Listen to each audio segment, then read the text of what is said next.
अस्सलामु अलैकुम सम्मानित दर्शक श्रोता सत्तार मोल्ला यूट्यूब चैनल को सबसक्राइब करने के शेयर करने के लाइक करने के कमेंट करने के ভাইয়া আমি বলেছিলাম আমার আইডি থেকে সত্য কথা বলা হবে এবং সত্য কিছু কথা ধরে তোলা হবে। দেখেন ভাই, আমরা এই দুনিয়াতে আসছি 2 দিনের জন্য, কত কিছু করতেছি, কত রং তামাশা করতেছি, আনন্দ ফুর্তি করতেছি। দেখেন ভাই, আমি এই বিগত কয়েকদিনের ভিতরে অনেক জায়গায় মানুষ জানাজা দিতে গেছি। দেখেন ভাই, যাদের কিছু কিছু মানুষের জানাজা গেছি তাদের কবরস্থানের জায়গাও ঠিক নেই, অথবা কোথায় মাটি দিবে তার ওই জায়গাটাও, বহু টাকা পয়সাওয়ালার মালিক ভাই, কার জায়গায় দাঁড়ায় তাদের জানাজা দেবে ওই জায়গাটাও ঠিক নেই ভাই।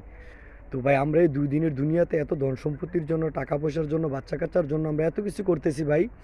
দেখেন আমি তো মোটামুটি বললামই যে অনেক জায়গায় যে আসলে আমরা মৃত্যুর পরে যে আমাদেরকে যে জায়গাটায় শোয়াইবো ওই জায়গাটাও ভাই আমরা ঠিক মতো রাখছি না।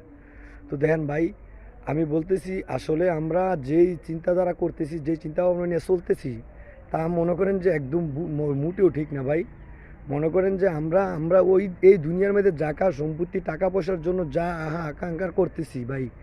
আমি তো বললামই যে ভাই, কালকেও যে আমি একটা আমার ইউটিউব চ্যানেল এবং ফেসবুক চ্যানেলে আমি এগুলো ছাড়ছি, দেখেন আমরা একটা উড়ানে জানাজা দিয়েছি ভাই। তো ভাই, আমি মনে করি ভাই সবাই এই কাজগুলো করেন। যাদের কবরস্থান নাই তারা 10 জন 20 জনে মিল্লা কবরস্থানের ব্যবস্থা করে এবং মানুষ জানাজা দেওয়ার জন্য ভালো স্থান করেন, মসজিদ মাদ্রাসার জন্য ভালো সুব্যবস্থা করেন, বাচ্চা কাচ্চার জন্য কিছু উন্নত করেন ভাই। এটাই থাকবে শেষ ঠিকানা। আপনি যেই কবরে শুবেন ওই কবরের জায়গাটা আপনার ঠিক রাখতে হবে ভাই। তো আমি এই বলে আপনাদের কাছ থেকে বিদায় নিলাম। আসসালামু আলাইকুম রহমতুল্লাহি বারাকাতু।